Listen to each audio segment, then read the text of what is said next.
Добро вечер, Божи благослов ви посакувам оваа вечер. Вие ја слушате емисијата Гласот на вистината. Пред да отпочнам со вечерашната емисија или вечерашната тема, ја би сакал да прочитам нешто од книгата Откровение, кој на грчки гласи Апокалипса. Книга која што зборува за сегашноста и за иднината. Ќе отвориме во книгата Откровение, првата глава, ќе ги прочитаме првиот, вториот и 19 стих, се разбира од истата глава. И еве што ни вели Словото Господово. Откровение на Исуса Христа, кој му го даде Бог, за да го покаже на слугите своји она што треба да стане скоро. Тој го најави тоа испреќајќи го својот ангел на својот слуга Јован, кој посведочи за Словото Божјо и за сведоштвото на Исуса Христа и за се што виде. Потоа, во 19 стих, еве што ни е, се разбира, запишено. И така напиши што виде, што е и што треба, се разбира, потоа да стане. Се мисли на иднината. Книгата Откровение е последната книга на Светото Писмо или на Библијата. Поточно, исто така можеме да видиме дека книгата Откровение е последната книга на Новиот Завет. Таа е 66-та книга. Видовме дека книгата Откровение е од Бога и е дадена, се разбира, на своите слуги. Всушност, Библијата сака да каже дека таа е дадена на читателите, на оние кои што се занимаваат со Словото Господово и оние кои што го почитуваат, се разбира, зборот Божи и живеат според него. Писател на оваа книга е Јован Богослов. Тој е најмалиот ученик на Господ Исус Христос. И тој ја добива оваа книга, поточно оваа визија во островот Патмос, тоа е денешна Турција, поточно денесна Грција. Ќе отвориме, почитувани слушатели, во книгата Откровение, првата глава, ќе читаме од 9 па се до 11. И еве што ни вели Словото Господово. Јас, Јован, ваш брат, соучесник во скрбта и во царството и во трпението на Исуса, бев на островот наречен Патмос заради Словото Божјо и заради сведоштвото на Исуса. Во Господовиот ден бев понесен од Духот и зад себе чув глас како од труба, кој велеше: тоа што ќе го видиш, напиши го во книга и испрати го до 7 цркви што се во Азија, тоа е денешна Турција, во Ефес, во Смирна, во Пергам, Тиатир, Сард, Филаделфија и во Лаодикеја. Еве докаде требаше да бидат испратени или докаде требаше да биде, се разбира, испратено Писмото Божјо, почитувани слушатели. Но сепак оваа книга е книга која што е ескатолошка книга или има ескатолошка содржина. И всушност има цел оваа книга. Прво, книгата Откровение, оно што можеме да забележиме во оваа последна книга, 66-та книга, која добива Јован Богослов. Поточно, ова е откровение на Исуса Христа, кое Бог му го даде за да го покаже на слугите свој, на народот свој, на црквата, она што треба да стане и она што е веќе. Прво, откровението зборува, се разбира, за последните времиња. Тема која што сите нас не засега. Почитувани слушатели, сакам да ве упатам, кога зборуваме за ескатологијата, ние имаме ескатолошки книги во Библијата, меѓутоа имаме и глави и стихови. Затоа читајте Библијата и ќе разберете повеќе за последните настани или за последните времиња. Потоа книгата Откровение зборува за Антихристот. По ова прашање има повеќе мислења и се разбира има повеќе одговори.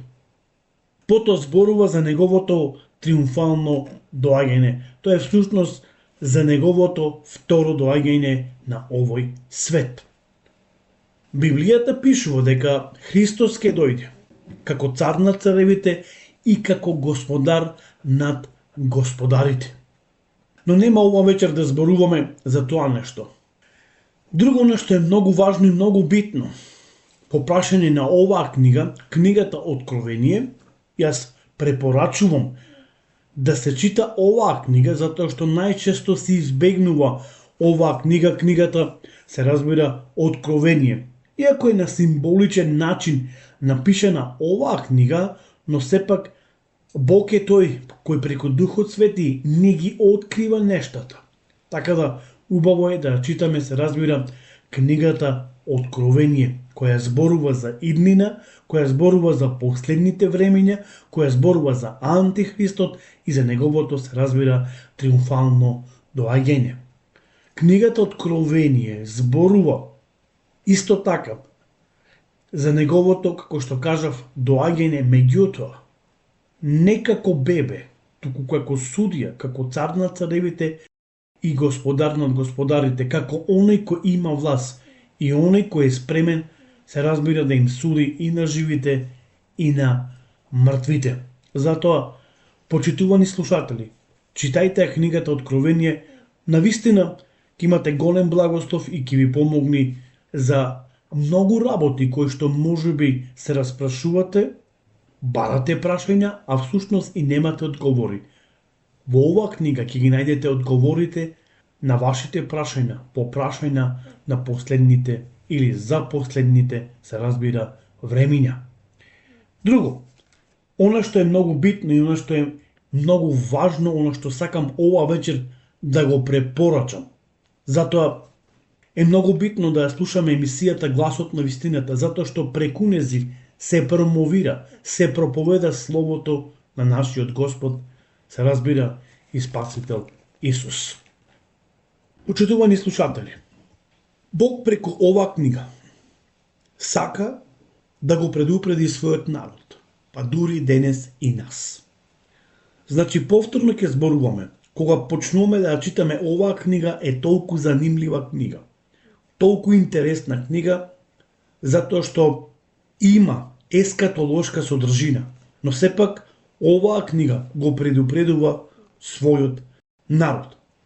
Книгата Откровение започнува со предупредување или со таа предупредувачка порака и така и завршува. Ајде заедно да погледнеме во книгата Откровение, првата глава, 3 стих. Откровение, прва глава, 3 стих, и да видиме што таму сепак ни е запишано. Еве што вели словото на нашиот Господ и Спасител. Блажен е оној кој што чита и оние кои ги слушаат зборовите на ова пророштво и пазат на напишаното во него, зашто времето е блиско. Читаме книга Откровение, првата глава, 3 стих. Како што најавив и како што кажав, дека оваа книга, покрај тоа што има ескатолошка содржина, сепак оваа книга го предупредува својот народ. Го предупредува секој читател. И затоа е многу важно да ја читаме книгата Откровение. Ке отвориме во 22 глава, 10 се разбира стих. Еве што таму ни зборува исто така овој стих. И ми рече, не запечатувај ги пророчките зборови на оваа книга, бидејќи времето е блиско. Како што кажав, оваа книга отпочнува со предупредување и завршува со предупредување. Книгата Откровение има 22 глави. И затоа препорачувам сепак да ја читаме оваа книга. Почитувани слушатели, токму преку емисијата Гласот на вистината, Бог по својата милост сите нас не предупредува: чедо мое, внимавај, времето е блиско. Од друга страна, што можеме да забележиме или што можеме да видиме во оваа книга? дека има време, рано е. Внимавај, почитувани слушатели, внимавајте. Вакви извици не се од Бога, туку тие се од сатаната. Видовме дека Библијата не предупредува дека нема време. Но од друга страна, сатаната ни го одвлечкува времето и ни шепоти дека има време. Рано е. Се уште си млад и се уште си, се разбира, млада.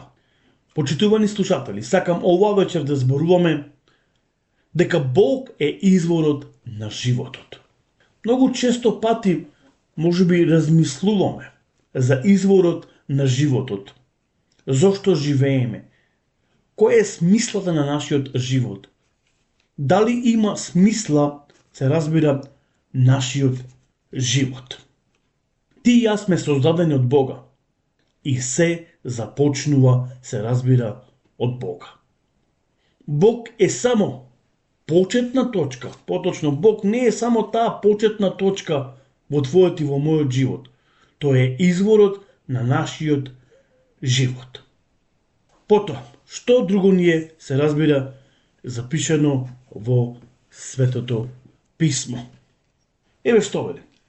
За да ја откриеш целта и смислата на твојот живот, треба да се обратиш кон Божјото Слово, а не кон мудроста од светот.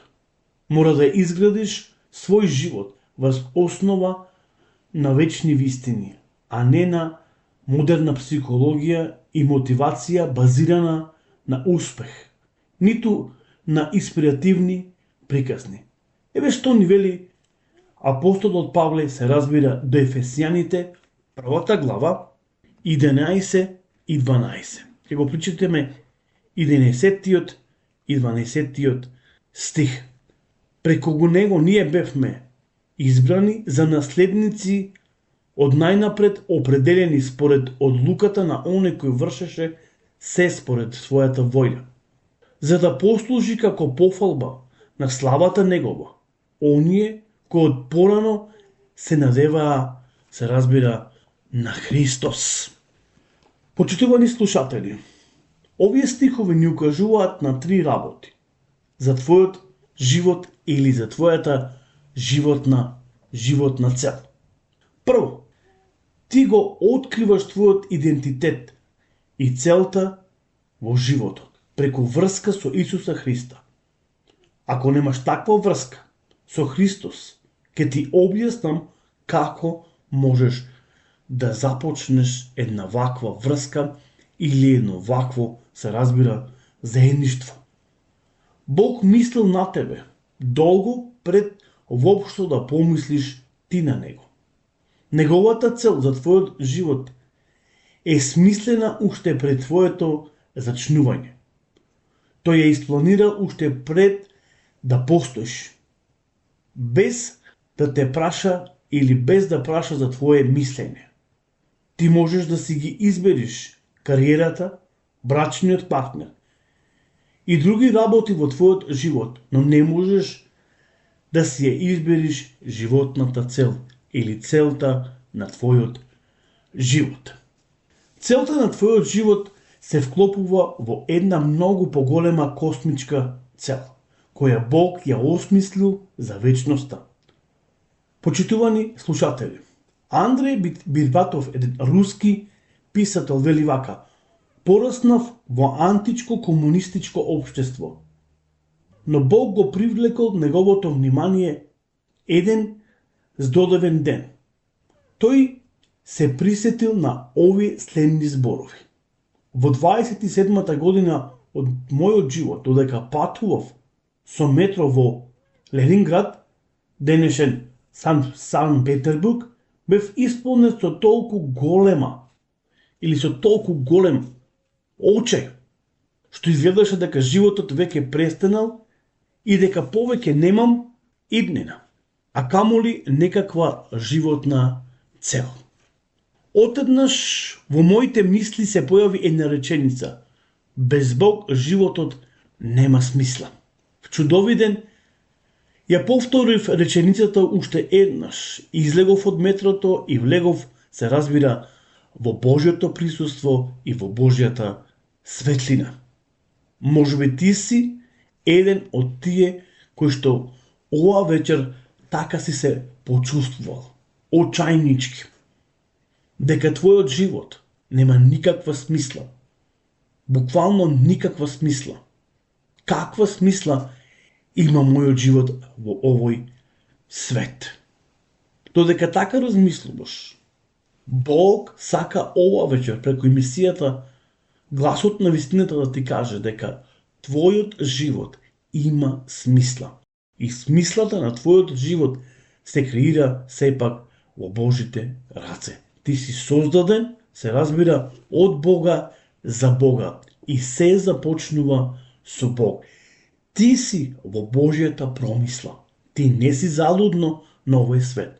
Бог има план со твојот живот. Не заборавај. Господ ова вечер нека биде со тебе, Бог нека те благослови. И се разбира, ја слушате емисијата Гласот на вистината. И ако даде Господ наредната емисија, ќе зборуваме дека ние не сме случајност. Ние не случајно живееме тука. Бог има план со нашиот живот. Пријатна вечер, почитувани слушатели.